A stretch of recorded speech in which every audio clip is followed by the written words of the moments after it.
आप ये बात कर रही हैं तो लोग बोलते हैं कि एक सिस्टम है जो भारत में काम करता है, जो आरएसएस का है, और उसके अलावा इस देश में कोई ऐसा सिस्टम नहीं है जो भारत पे कब्जा जमाए हुए बैठा। लोग मानते हैं कि आरएसएस का कब्जा है, कोई भी सरकार आए चलनी उनकी है, उनके मुद्दे रहेंगे, उनके वो रहेंगे। और सबसे बड़ी बात यह है कि लोग प्रधानमंत्री ने लाल किले की प्राचीर से आरएसएस की तारीफ की और उनके योगदान को बताया, क्योंकि अब तक इतिहास में लोग ये पढ़ रहे थे कि भाई तिरंगे को नहीं गोल कर मानते हैं, तीन रंग अपने आप में अशुभ है, ये सारी चीज़ें मानी जा रही थी। लेकिन आरएसएस को पहली बार प्रधानमंत्री ने बताया कि उनका भारत की आज़ादी में एक योगदान है। आप क्या समझती हैं? आपने कभी देखा है आरएसएस वालों को शाखा वगैरह में जाते हुए? नहीं, देखिए मैं आपको सबसे पहले बता दूं, इतना तो हिस्ट्री मैं भी पढ़ी हूँ। हाँ 1925 में आरएसएस बना। हाँ आपको मालूम है कि उस समय आज़ादी का आंदोलन चल रहा था, गांधी जी भी आ चुके थे, अंबेडकर जी थे, सब अपने अपने तरीके से लड़ रहे थे। सुभाष चंद्र बोस जी हों, चंद्रशेखर आज़ाद हों, सब अपने अपने तरीके से लड़ रहे थे उसके पहले से। अब आर जो साल्ट सत्याग्रह, नमक जो सत्याग्रह गांधी जी का चलता है, तो उसमें जानते हैं क्या होता है? आरएसएस कहता है कि आरएसएस का मेंबर रहते हुए, आरएसएस के किसी पद पर रहते हुए कोई भी व्यक्ति गांधी जी का नमक सत्याग्रह नहीं ज्वाइन कर सकता। आरएसएस ने यह आदेश निकाला। ठीक है, खुद अगर आरएसएस श्यामा प्रसाद मुखर्जी थे, उन्होंने रिजाइन किया अपने पद से, उसके बाद गए थे वो सॉल्ट सत्याग्रह में, लेकिन बोले कि आरएसएस के पद पे रहते हुए, आरएसएस का मेंबर रहते हुए कोई गांधी जी के आंदोलन का पार्ट नहीं हो सकता।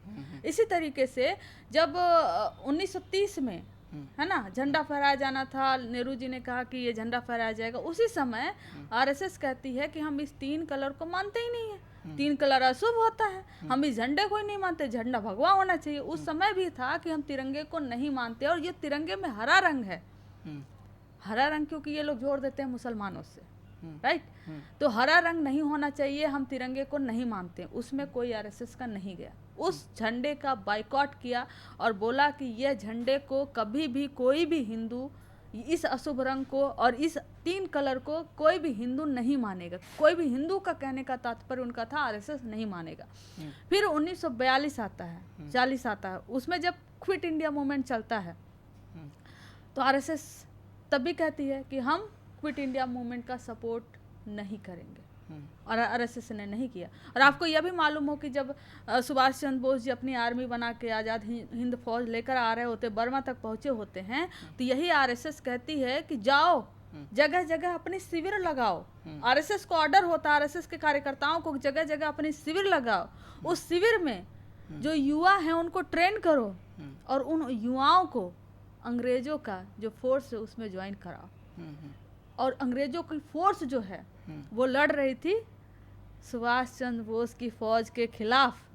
इसका मतलब था कि आप गद्दारी कर रहे थे, इसका मतलब था कि आप सुभाष चंद्र बोस जो देश को आज़ाद कराने आ रहे थे उनके खिलाफ लड़ रहे थे। और आरएसएस ने यह भी माना कि हम चंद्रशेखर आज़ाद को नहीं मानते, हम भगत सिंह को नहीं मानते, हाँ इनको फांसी हो गई होगी या गोली इनको लग गई होगी, मार लिए हो गए, लेकिन ऐसे व्यक्ति हमारे आइकन नहीं हो सकते। आरएसएस ने चंद्रशेखर आज़ाद को, भगत सिंह को अपना आइकन मानने से साफ मना कर दिया।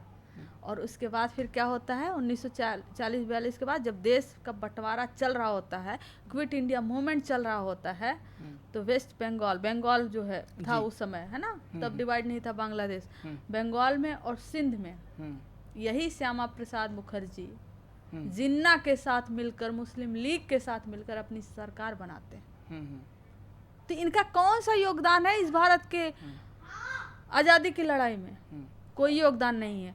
2014 से जब से प्रधानमंत्री नरेंद्र मोदी जी बने हैं, उनके मुंह से कभी भी आपने आरएसएस की तारीफ सुनी? नहीं सुनी। पहली बार वो भी लाल किले से, है ना, 15 अगस्त के दिन आप आरएसएस की तारीफ करते हैं, और जिस ऑर्गेनाइजेशन का इस देश में उपद्रव मचाने के सिवा कोई और योगदान नहीं रहा है, उपद्रव मचाने के सिवा। मैं आरएसएस को पूरे होशो हवासों के साथ कह रही हूँ कि आरएसएस एक उपद्रव मचाने वाला संगठन है। आरएसएस पूरी तरह से संस्थाओं पे कब्जा कर लिया है। आरएसएस पूरी तरह से एकेडमिया में अपने लोग को, चाहे वो एलिजिबल हो या नहीं हो, किसी भी तरह से करके उनको असिस्टेंट प्रोफेसर बनवा के किसी भी तरीके से उनको संगठनों में हर जगह पदों पर नहीं, बैठा रहा आपकी है। सरकार आए तो आप लोग बैन करिए अगर मैं आपको, हाँ ठीक है, उस पर आती हूँ, लेकिन एक और, आपने 2024 के चुनाव के पहले देखा होगा हाँ, कि कैसे जेपी नड्डा जी कहते हैं हम्म, कि हमें अब आरएसएस की जरूरत नहीं है, अब हम आरएसएस से मुक्त हो चुके हैं, बीजेपी अकेले कैपेबल है सरकार बनाने में। तो शायद हो सके अंदर से कुछ इनको मिला होगा डोज, तो इनको आरएसएस की तारीफ करनी पड़ी होगी। जी, लेकिन सवाल यह नहीं है कि इन्हें आरएसएस की उन्होंने तारीफ की, सवाल यह है कि कोई भी प्रधानमंत्री आज तक लाल किले से किसी संगठन की, जो कि एक राजनीतिक संगठन हो, भले उसको सांस्कृतिक संगठन कहें, लाल किले से 15 अगस्त के दिन उसकी तारीफ नहीं किया है।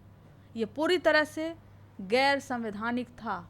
एक राजनीतिक ऑर्गेनाइजेशन को, एक उपद्रवी ऑर्गेनाइजेशन को आप दिल्ली के लाल किले से 15 अगस्त वाले दिन आप उसकी तारीफ करते हैं। नहीं तो आपको ये लग रहा है कि आरएसएस उपद्रवी है? भाई वो लोग तो काम करते हैं, गली मोहल्ले में साफ़ सफाई का काम करते हैं, लोगों को पढ़ाने लिखाने का काम करते हैं, हज़ारों स्कूल उन लोगों ने खोल रखे हैं। तो आप आरएसएस को उपद्रवी बोल रहे हैं, और अगर ऐसा आप लोगों को लगता है तो बैन करिए भारत में उसको। देखिए, आरएसएस, आपने सुना होगा राहुल गांधी जी ने कई बार बोला है कि जब हम पावर में आएंगे तो हम आरएसएस को बैन कर देंगे। हाँ। सुना है, खड़गे जी ने भी ये बात बोला है। और ऐसा नहीं है कि पहली बार ये बात बोली जा रही है।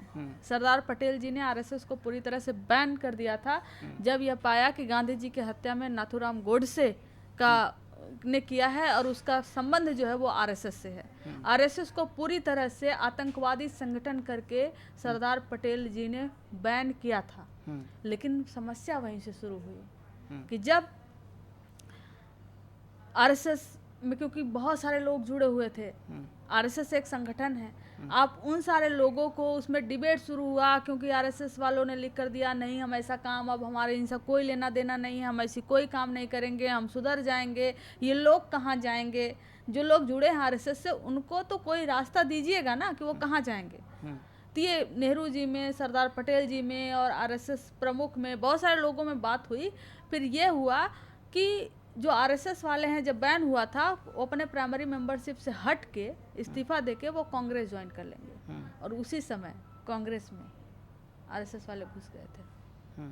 बहुत सारे लोग अभी भी हैं, बहुत सारे लोग अभी भी हैं, उसमें कहने में कोई जो है डाउट नहीं है। फिर आरएसएस को बैन फिर किया गया था 1972 के आसपास, इंदिरा जी ने भी उसको बैन करने की कोशिश उन्होंने भी किया हुआ था। तो आरएसएस जो अपने आप को हमेशा से क्लेम करती रही है कि वो एक सांस्कृतिक ऑर्गेनाइजेशन है, वो भारत की संस्कृति पे वो एनजीओ की तरह काम करती है। आरएसएस एनजीओ है। आपने देखा होगा राम मंदिर से लेकर हर चुनाव में, चाहे वो विधानसभा का चुनाव हो, चाहे वो लोकसभा का चुनाव हो, आरएसएस प्रचार करती है।